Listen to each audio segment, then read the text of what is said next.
Authorities in Arizona say the DNA submitted for FBI testing in the search for Nancy Guthrie, who's not been seen all month, did not come back with any matches. The FBI found DNA on a black glove discovered near Nancy Guthrie's home that appears to match the one worn by this person in this chilling doorbell video. That DNA, neither the DNA in the house or the DNA on the glove coming back with a hit on the FBI's national database. I hate to use the phrase back to square one, John and Gillian, but if we are talking about the squares that have been moved forward, we're certainly in the low single digits in terms of this investigation. That DNA was run through a national database, but unfortunately there was no match to any of the roughly 22 million samples. It's a devastating end to what police thought was their most viable lead, and it comes 17 days since the 84-year-old mom of Today host Savannah Guthrie was abducted from her Tucson home.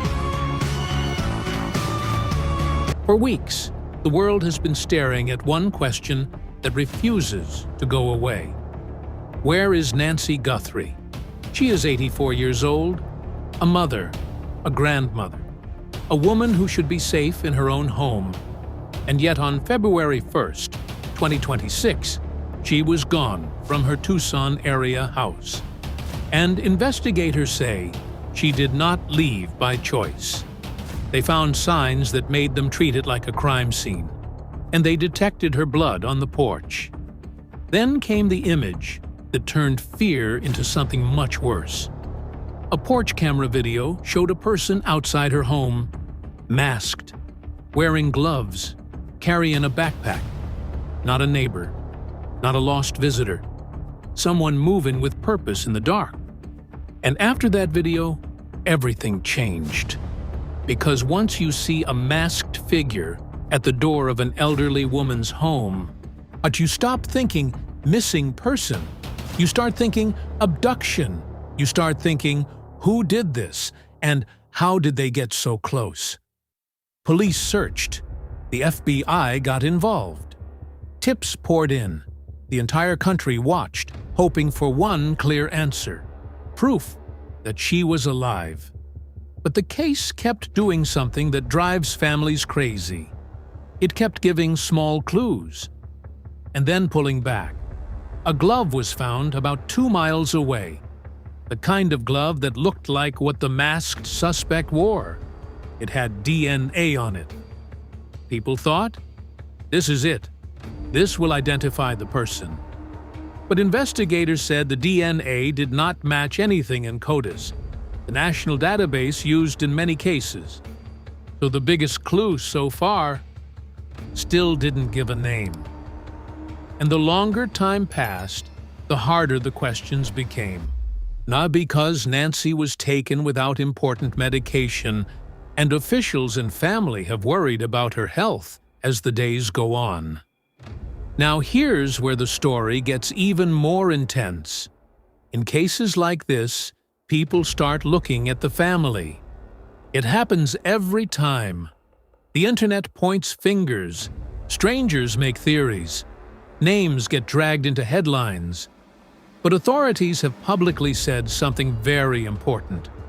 The Guthrie family, including siblings and spouses, has been cleared as possible suspects.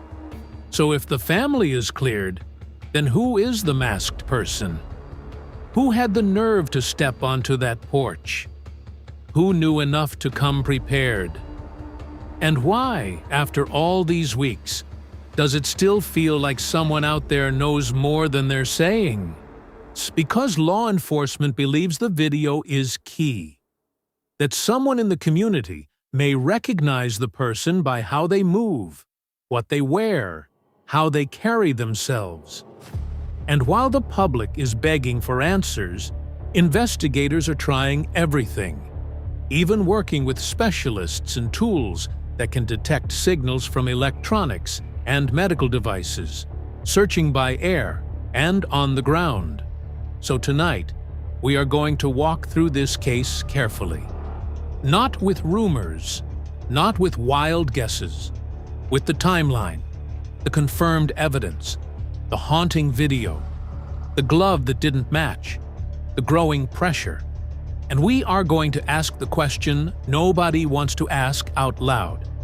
If the truth is out there, what is stopping the person responsible from coming forward? Because in a case this big, silence is never empty. Silence is a choice, and sooner or later, that choice breaks. The silence did not break the way people expected. There was no dramatic arrest, no courtroom explosion, no official press conference announcing a shocking twist.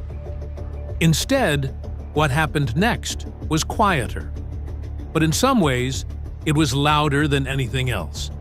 Because in high-profile cases like this, silence grows heavy.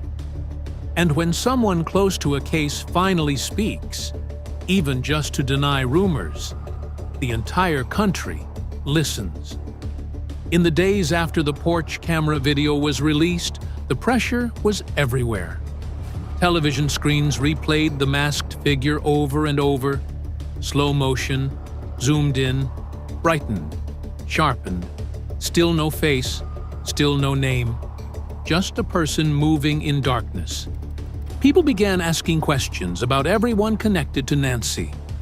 Friends, neighbors, employees, extended family, and it happens in almost every missing person case.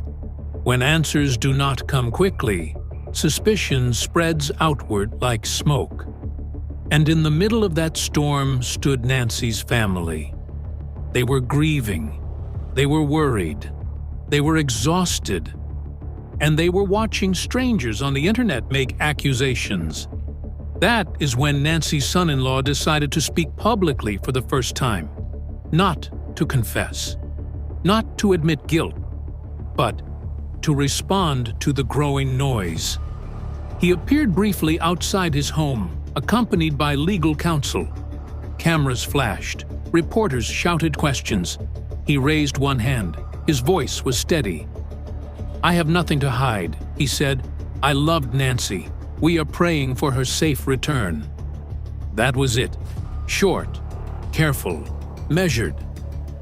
But those few words mattered, because online theories had been spreading fast, and people noticed small things. Who was last at the house? Who had access? Who handled certain responsibilities? But law enforcement had already made something very clear. They publicly stated that the Guthrie family, including spouses, had been cleared as possible suspects. That statement should have stopped the rumors. But in the age of social media, rumors rarely stop on command. Instead, they grow, and they twist. So his brief statement was not dramatic. It was not explosive, but it was important. Because in a case filled with shadows, even simple words matter. Still, the public wanted more. They wanted details. They wanted answers. And above all, they wanted Nancy found. While cameras followed family members, investigators worked quietly, behind closed doors, away from headlines. On the porch camera footage remained the strongest public clue. The masked person wore a ski mask, gloves, a backpack. They moved with purpose. They did not rush. They did not look lost. They did not hesitate. That detail stayed with investigators, because random criminals often look nervous. This person looked prepared. The glove found 2 miles away had raised hopes. It appeared similar to the gloves seen in the video. It had DNA. That should have been a breakthrough. But when the DNA was processed and entered into CODIS, the national database, there was no match. No criminal history. No registered offender. Nothing. That meant one of two things. Either the person had never been arrested before, or the person's DNA had never been collected, which made the suspect harder to identify. Investigators expanded the search area. Drones scanned desert land. Helicopters flew low. Volunteers walked in lines across dry fields. Nancy's medical needs made the search urgent. Authorities confirmed she did not leave voluntarily. and she left without medication. Time mattered. Every hour mattered. Meanwhile, specialists began using unusual tools. One former Marine created a Bluetooth signal sniffer device.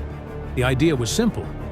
Some electronics, including certain medical devices, can emit signals. If Nancy's pacemaker was still active, maybe it could be detected. It was a long shot. But in cases like this, long shots are better than doing nothing. Community members joined search parties. Church groups held prayer vigils. Strangers left flowers outside Nancy's home. Her name was spoken on national television. And not because she sought fame, but because her disappearance demanded attention. And still, investigators returned again and again to the timeline. February 1st, evening, normal day. Then something changed. Security footage shows the masked person at the porch. That image was captured before Nancy was officially reported missing, which means the presence of that individual was not random. It was part of the event.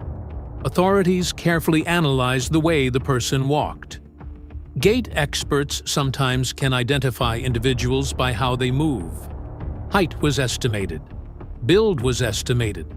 Nothing definitive, but enough to narrow possibilities. They also examined the backpack. Was it common? Was it specialized? Could it hold tools? Restraints? Investigators would not publicly say. Inside Nancy's home, evidence suggested she did not leave willingly. But officials have been cautious about releasing details. Too much information can hurt an investigation. Too little information frustrates the public. It is a difficult balance. During this time, the family continued to cooperate fully. Savannah publicly thanked law enforcement. She asked for privacy. She asked for tips. She did not accuse. She did not speculate. She focused on her mother, on finding her. That focus is important, because when cases become media storms, they can shift from human tragedy to public spectacle. And investigators want to avoid that. Behind the scenes, detectives interviewed neighbors again. Doorbell cameras were collected. Traffic cameras were reviewed. Vehicles driving near the home around that time were logged. Every unfamiliar license plate was noted. Thousands of tips came in, some useful, many not. People reported strangers they saw weeks earlier, suspicious vans, unknown hikers. But every tip had to be checked, because sometimes the smallest detail breaks a case open. Weeks passed. Then came another development. Authorities confirmed that Nancy's porch showed evidence consistent with injury. They did not release full forensic reports, but they confirmed blood was detected.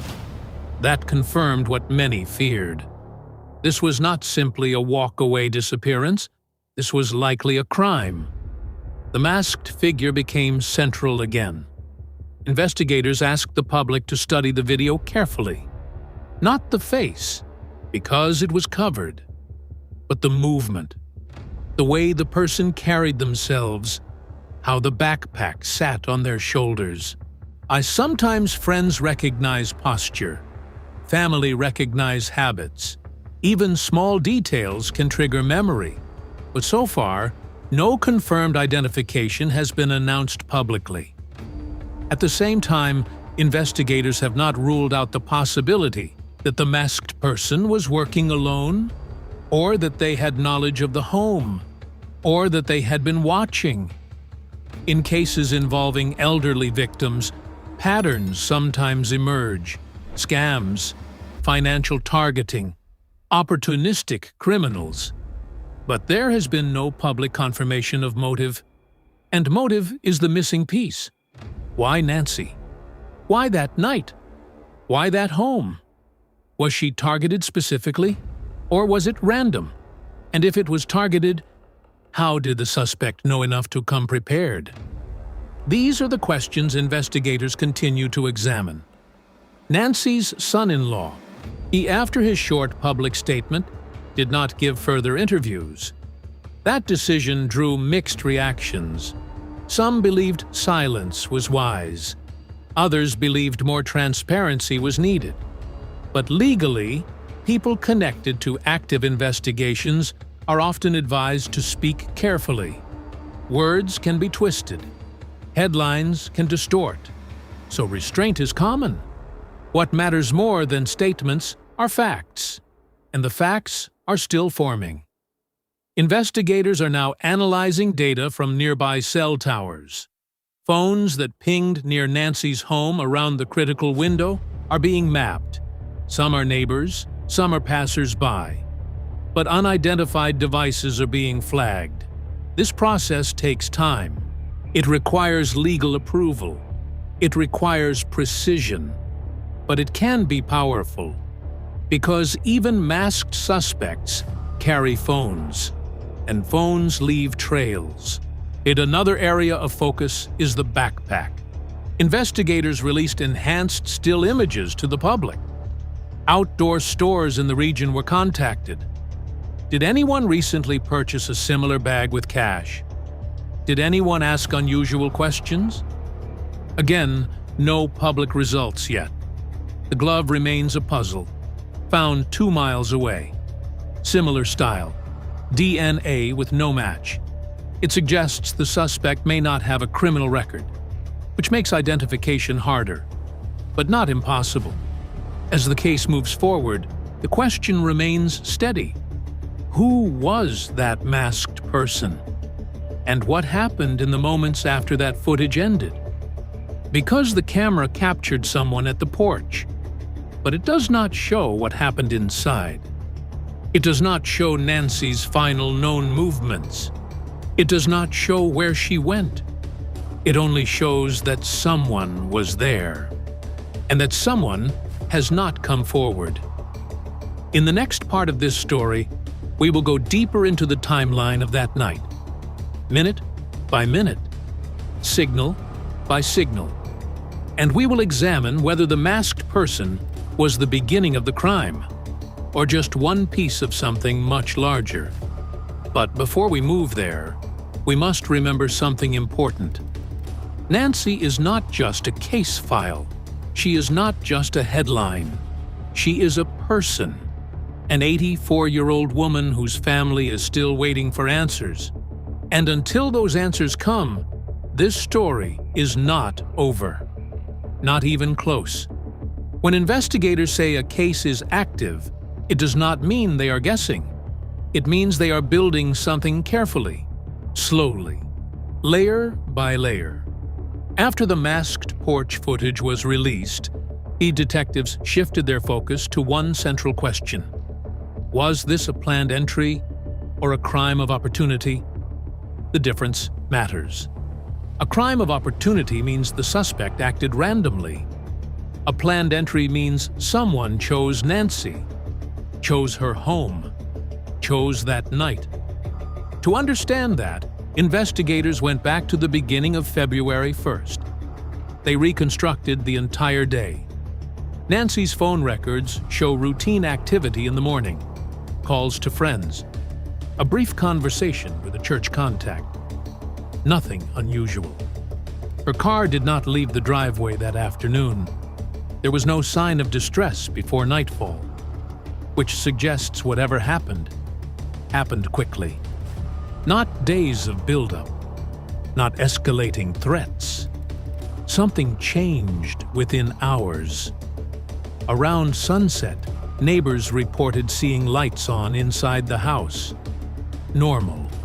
Television glow, kitchen light, nothing alarming. But when investigators pulled data from nearby traffic cameras, something caught their attention. A vehicle drove past Nancy's home 3 times within a 40-minute window. Slow passes, not speeding, not stopping, just circling. The vehicle was dark-colored, license plate partially obscured by glare. Was it related? Police have not confirmed publicly. But patterns like that are rarely ignored. At 7:45 p.m., a nearby doorbell camera picked up faint movement on the sidewalk. Not clear enough to identify, but consistent with someone walking toward the direction of Nancy's property. By 8 p.m., the masked individual appears clearly in the porch footage, gloves on, backpack secured, head slightly down, no hesitation at the door, no knocking captured. No visible forced entry in that clip, which raises an important possibility. Did Nancy open the door willingly? Investigators have not confirmed signs of forced entry. That detail is critical, because elderly victims are often targeted through deception. Fake utility workers, delivery impersonators, door-to-door scams. But this suspect came prepared. The backpack suggests tools, planning, purpose.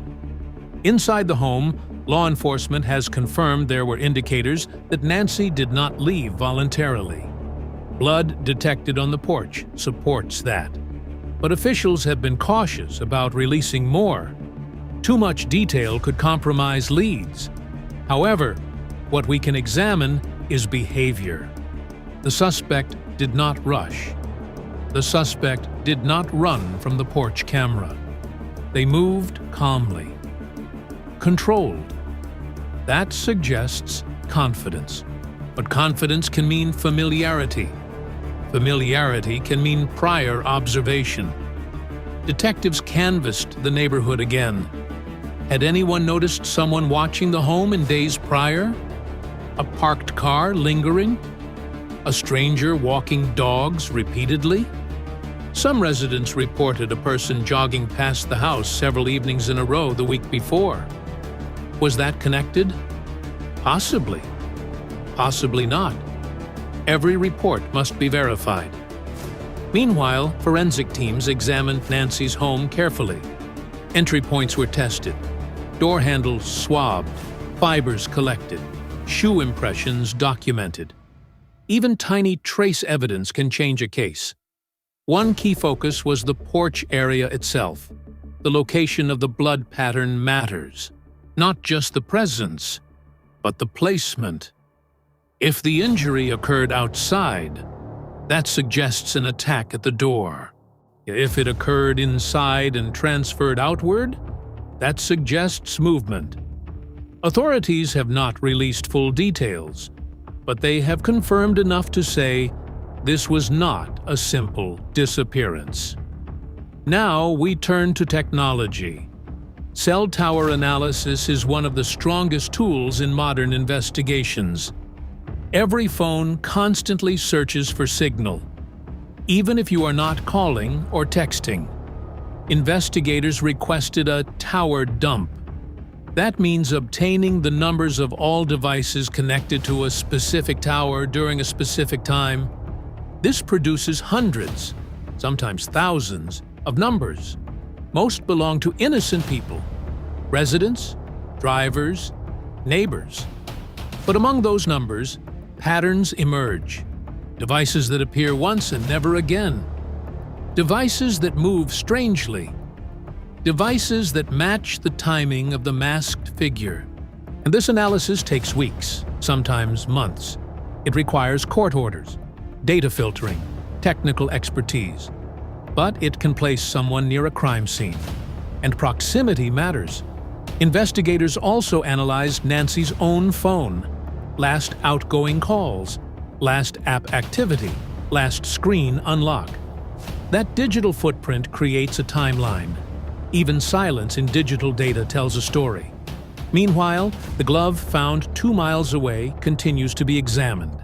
DNA did not match anyone in CODIS, but that does not mean it is useless. DNA can still be compared later. If a suspect is identified and swabbed, if a relative submits DNA through other channels, if new matches enter the system, time can turn no match into a breakthrough. The backpack seen in the footage has also become a key focus. Was it common or rare? Some internet users attempted to identify the brand. posting comparisons, zooming into pixels. But law enforcement must rely on forensic clarity, not online guesses. They have likely enhanced that image far beyond what the public sees. Another detail investigators consider is physical strength. Nancy was 84. If she was forced from her home, how was she moved? Was she carried? Walked? Was a vehicle positioned nearby? Traffic cameras in the surrounding area are being reviewed minute by minute. Every dark SUV, every white van, every vehicle parked longer than expected. Patterns are being built, and patterns tell stories. Meanwhile, the emotional weight on the family grows heavier. Public pressure can distort reality. Family members must navigate grief and suspicion at the same time. Authorities publicly stated the family, including spouses, have been cleared as suspects. That is significant. Law enforcement does not make such statements lightly. It means evidence does not support involvement. It means investigators are looking elsewhere. But that does not stop speculation online. And speculation can hurt. The community response has been strong. Search groups continue. Posters remain up. Hotline numbers circulate. Tips still come in. Some small, some strange, some urgent. Every tip is logged. Every credible lead is followed. Because somewhere, someone may have seen something small. A person changing clothes in a parking lot. A vehicle cleaning its interior. A backpack discarded. Those tiny observations matter. As this chapter closes, one fact stands firm. The masked figure is real, captured on camera, moving with intent, connected to the timeline of Nancy's disappearance. But that figure is only one piece. Because crimes of this nature rarely exist in isolation. There are steps before. There are actions after. And in the next chapter, we will examine the deeper forensic findings. What the evidence inside the home suggests, what the blood placement may reveal, and whether the masked individual acted alone or as part of something more organized. This investigation is not slowing down, it is tightening, and the truth, piece by piece, is being pulled into the light. By the third week of the investigation, the case had entered a new phase. The search was still active. The public was still watching. But inside the forensic labs, something more detailed was happening. This is the stage most people never see. The quiet work, the careful measuring, the science. Because in modern investigations, emotion does not solve crimes. Evidence does, and evidence speaks slowly. Inside Nancy's home, crime scene technicians focused on three key areas: the porch, the entryway, and the interior floor patterns. Blood evidence was tested carefully, not just for DNA, which confirmed it belonged to Nancy, but for pattern. Blood pattern analysis can tell investigators if someone was standing, if they were falling, if they were dragged, if they were struck. The shape of droplets matters. The size matters. The direction matters. Authorities have not released full details publicly, but sources close to the case indicate the blood pattern was not consistent with a large, chaotic struggle. There were no signs of furniture overturned, no shattered glass, no violent signs across multiple rooms. Instead, what investigators observed was something more contained, more controlled. That matters, because it suggests whatever happened occurred quickly, and possibly in one specific location. The porch itself showed limited bloodstaining, which raises an important question. Was the injury sustained inside, and the porch staining the result of movement afterward? Investigators carefully examined the threshold of the front door. Trace fibers were collected. Shoe impressions were cast. Even small fragments of dirt were sampled. One detail stood out. There were signs that the porch surface had been partially cleaned. Not fully washed, but disturbed. As if someone attempted to wipe an area quickly. That does not confirm intent, but it raises suspicion. If someone panicked and fled, why clean anything? Now we move to the interior. Nancy's living room showed no immediate disruption. Her television remote was on the side table. Her reading glasses rested on a nearby surface.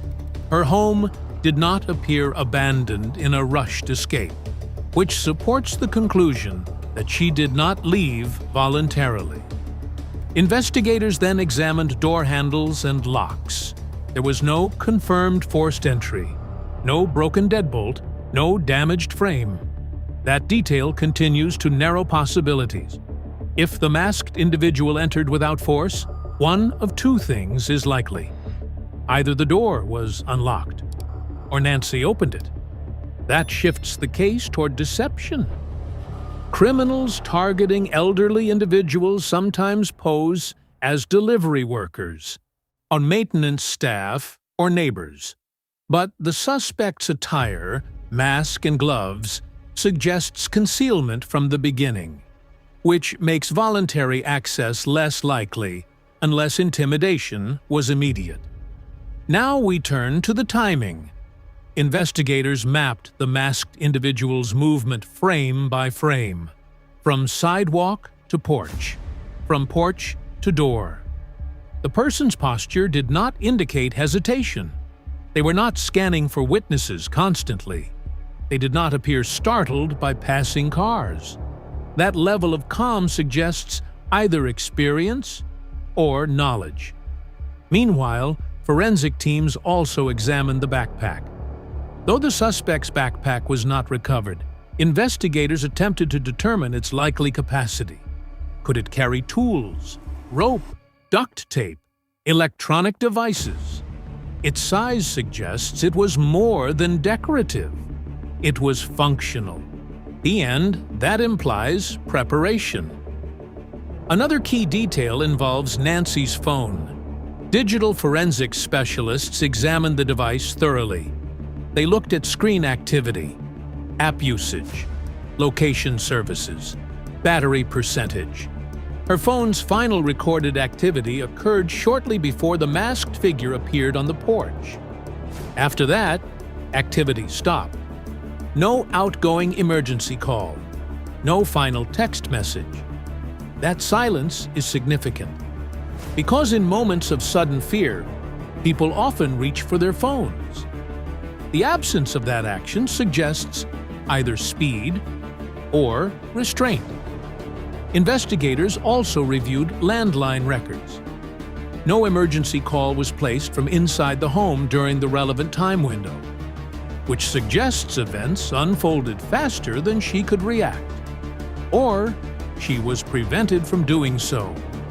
Now, let's examine the glove again. The glove found 2 miles away was tested for trace material: sand, pollen, fibers. Investigators are comparing those particles to Nancy's yard and interior surfaces. If they match, it strengthens the connection. If they do not, it complicates the narrative. The DNA profile from the glove did not match any record in CODIS.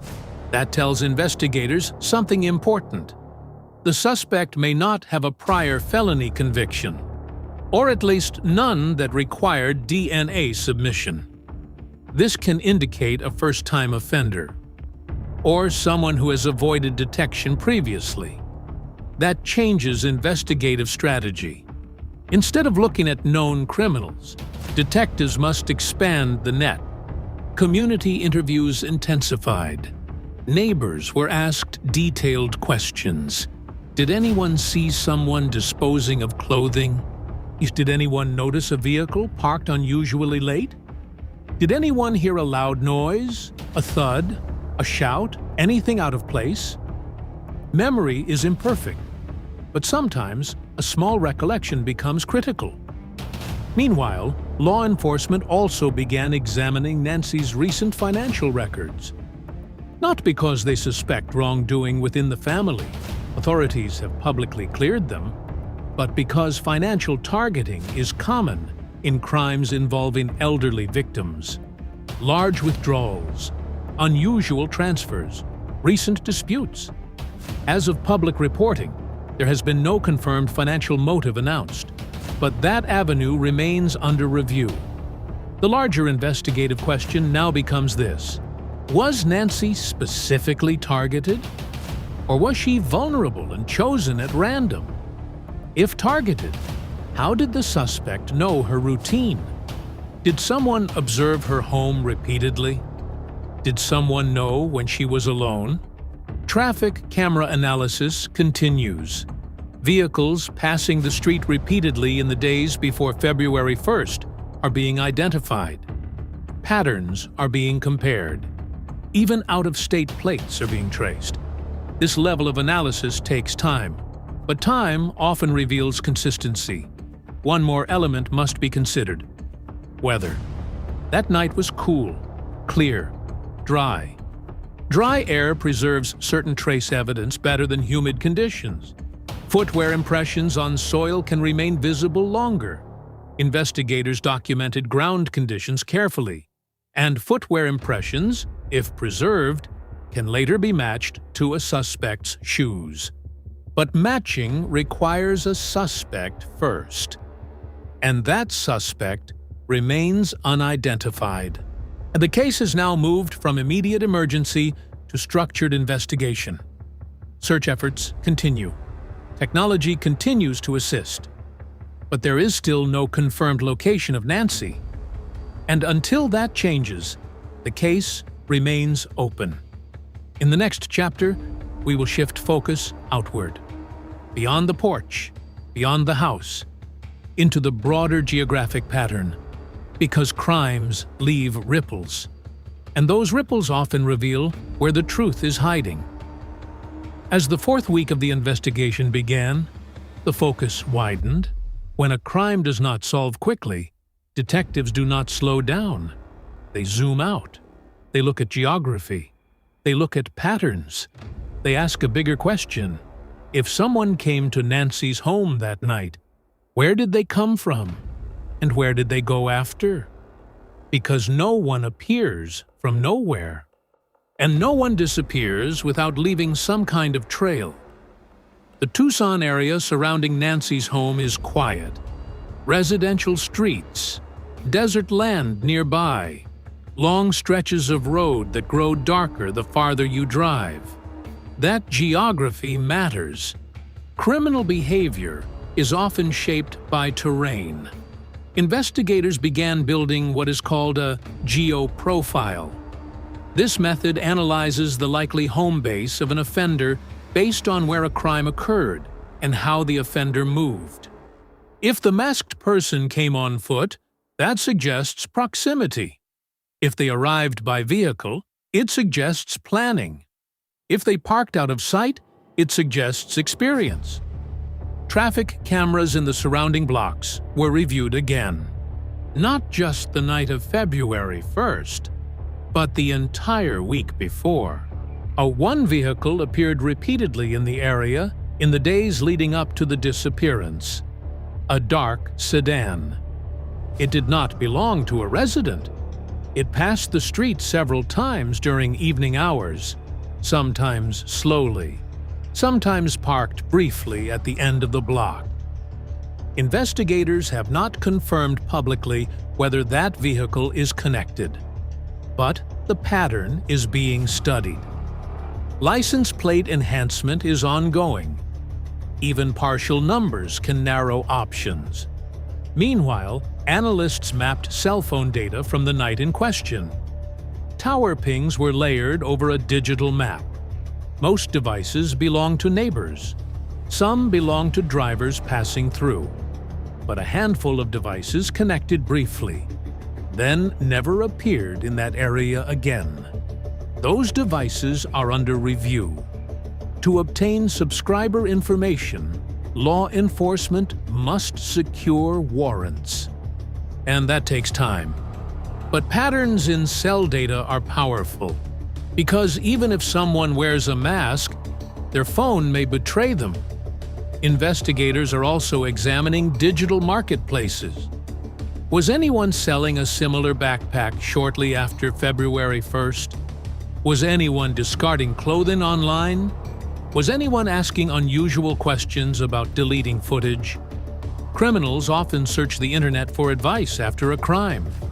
Search histories can be revealing. Meanwhile, attention returned to the glove. 2 miles is not random. It suggests movement. It suggests the suspect traveled some distance after leaving Nancy's home. But 2 miles can be walked in under 40 minutes. It can be driven in less than 5. So was the glove discarded intentionally or accidentally? If intentional, that suggests the suspect was aware of evidence risk. If accidental, that suggests haste. Investigators studied wind patterns from that night. Could the glove have blown? Unlikely. Its weight and location suggest deliberate placement. And that leads to a broader question.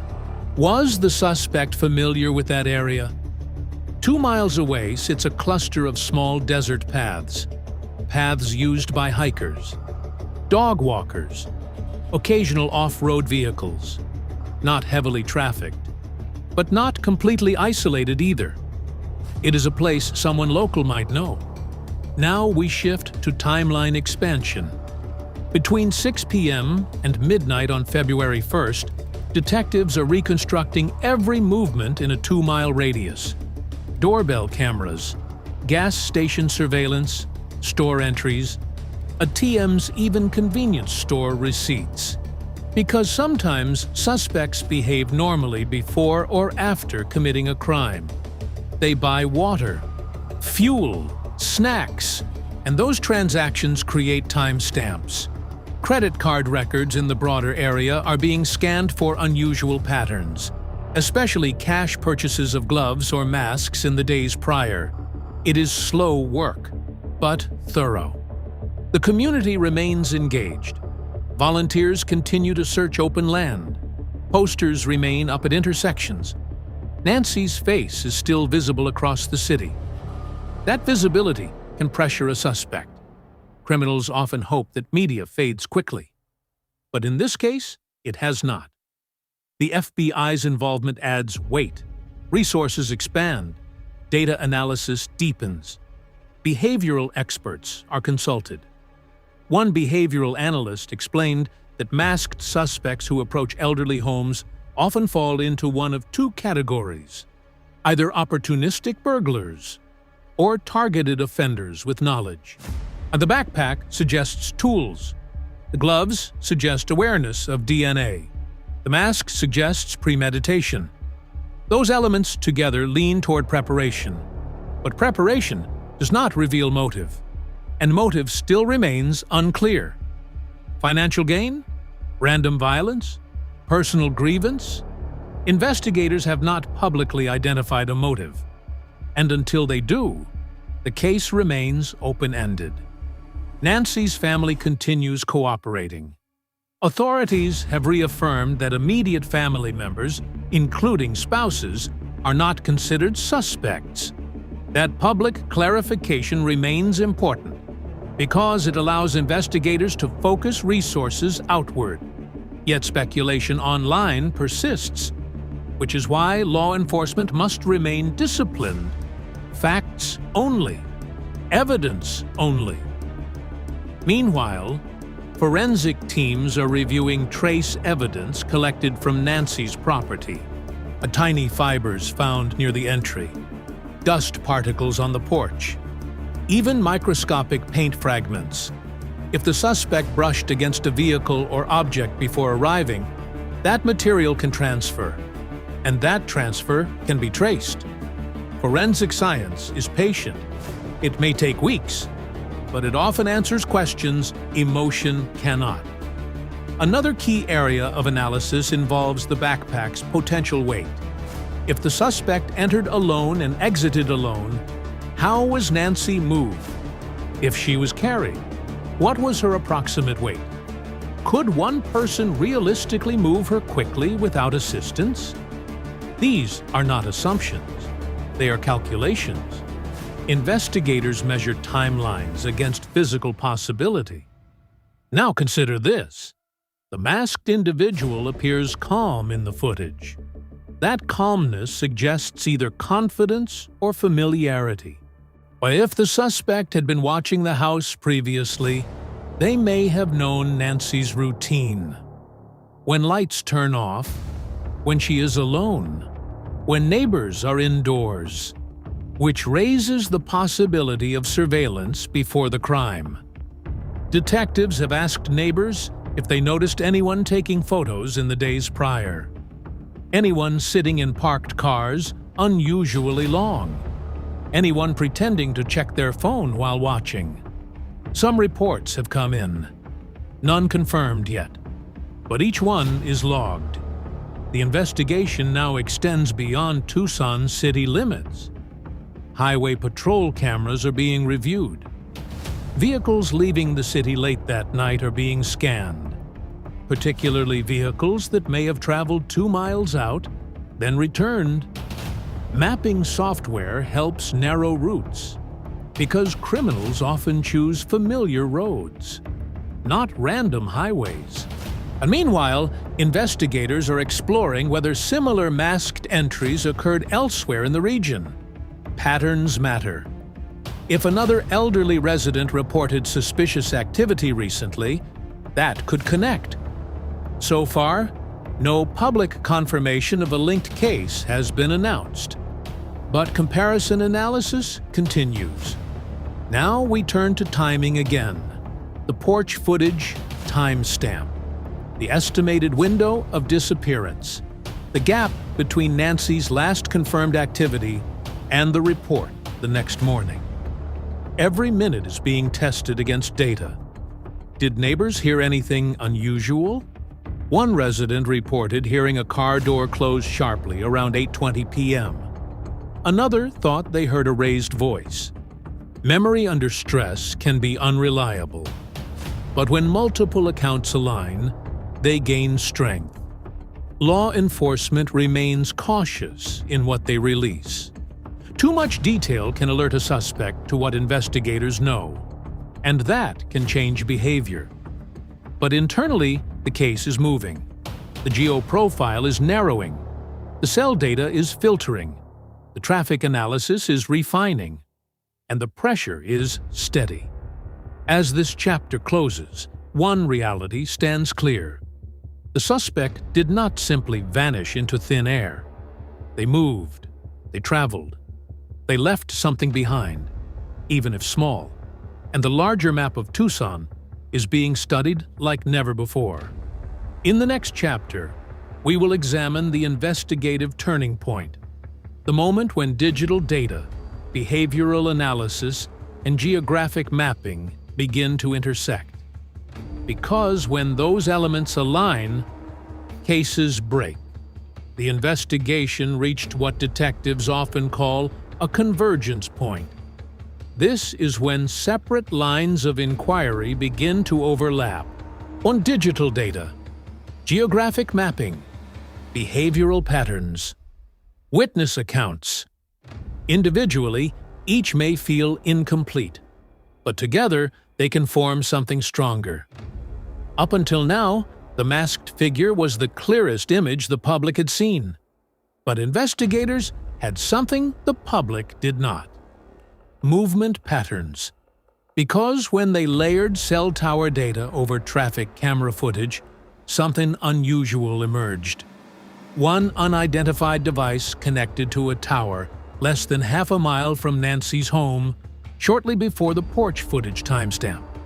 That alone was not unusual, but the same device connected again 2 miles away, close to where the glove was later found. Then it went dark. No further connections. No normal daily usage pattern afterward. That device did not belong to a resident. It had not appeared on tower logs in that area before. And it did not appear again. That does not prove guilt, but it creates focus. Investigators secured a warrant for subscriber information tied to that number. The account was prepaid, registered under a false name, purchased with cash. That detail aligns with the possibility of planning, because prepaid devices are often chosen to avoid traceability. But even prepaid phones leave footprints. Store cameras capture buyers. Receipts log times. Serial numbers linked to sales locations. And investigators began tracing backward. Meanwhile, traffic footage from a nearby intersection revealed something else. A dark sedan, similar in shape to the one observed circling the neighborhood days before, was captured passing through the area roughly 15 minutes after the porch footage timestamp. Its headlights briefly illuminated a backpack strap visible through the windshield reflection. The driver's face could not be seen clearly, but the vehicle's partial plate number was now sharper than before. Technology enhanced the image further. 2 additional digits became legible. That narrowed the list significantly. Cross-referencing vehicle registration records produced a manageable number of potential matches. From there, detectives began quiet background checks. No public announcements, no arrests yet, just methodical review. One registered owner stood out, not because of criminal history, there was none, but because of proximity. The registered address was less than 3 miles from Nancy's home, and phone records connected that address to the prepaid device purchase location 2 weeks before February 1st. That connection does not prove involvement, but it strengthens suspicion. Investigators conducted discreet surveillance. They observed daily routines, vehicle usage, garbage disposal schedules. Sometimes discarded trash contains evidence: packaging, receipts, clothing fibers. A search warrant was prepared. Inside the home of that vehicle's registered owner, investigators reportedly found clothing items consistent with the style worn in the porch footage. Gloves similar in material to the recovered one, and most significantly, trace particles matching soil samples collected from Nancy's porch. Those particles are under laboratory comparison, but if confirmed, they would establish physical linkage. Meanwhile, Nancy's family continued to wait. Press conferences became less frequent, updates more measured. Because once a case narrows toward a suspect, law enforcement becomes careful. They avoid tipping off the person prematurely, but the public pressure did not fade. Community members wanted answers. They wanted justice. They wanted Nancy found. Investigators also re-examined the timeline from a behavioral standpoint. The suspect's calm movement suggested rehearsal or familiarity. Now, with a potential geographic link emerging, that calm makes more sense. Local knowledge, nearby residents, familiar streets. That reduces fear of getting lost or spotted. Another detail strengthened the case. A license plate reader data from a shopping center parking lot showed the dark sedan entering late on February 1st, roughly 30 minutes after the porch footage. The driver remained inside the vehicle for approximately 10 minutes, then exited the lot. No purchases recorded at surrounding stores. Why sit in a parking lot late at night? Possible explanations exist. But when layered with other data, the pattern grows heavier. Investigators also found that the same vehicle had been captured near Nancy's neighborhood 3 evenings in the week prior. Slow passes, short stops.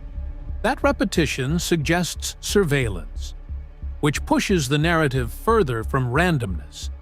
If Nancy was being watched, why her? Was she targeted specifically? Or was her home chosen because it appeared isolated? The investigators continue reviewing her recent interactions. Delivery services, maintenance workers, new contractors, anyone who may have seen the layout of her home. Because knowledge of entry points can reduce risk for a suspect. Meanwhile, forensic labs continue analyzing the glove. The DNA profile remains unmatched in CODIS, but investigators are exploring familial DNA analysis. This method searches for partial matches that may indicate relatives of the suspect. It is complex. It requires legal approval, but it has solved cases before. If a distant cousin submitted DNA to a genealogy database, that could open doors. Technology is patient and relentless.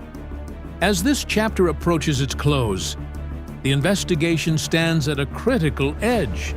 A potential suspect, a vehicle match, a prepaid phone connection, a soil trace analysis underway. Surveillance established. But until charges are filed and Nancy is found, the case remains incomplete. Because at the center of all this data is a human life, an 84-year-old woman who did not leave voluntarily, a family still waiting, a community still searching. Justice moves slowly, but it moves. If you have any information about Nancy Guthrie's disappearance, no matter how small it seems, contact local law enforcement immediately. Even the smallest detail can change everything. If you believe in truth, in accountability, and in keeping stories like this alive until justice is served, share this video. Subscribe so we can continue following every development in this case. Because silence protects no one, and we do not stop until the truth is found.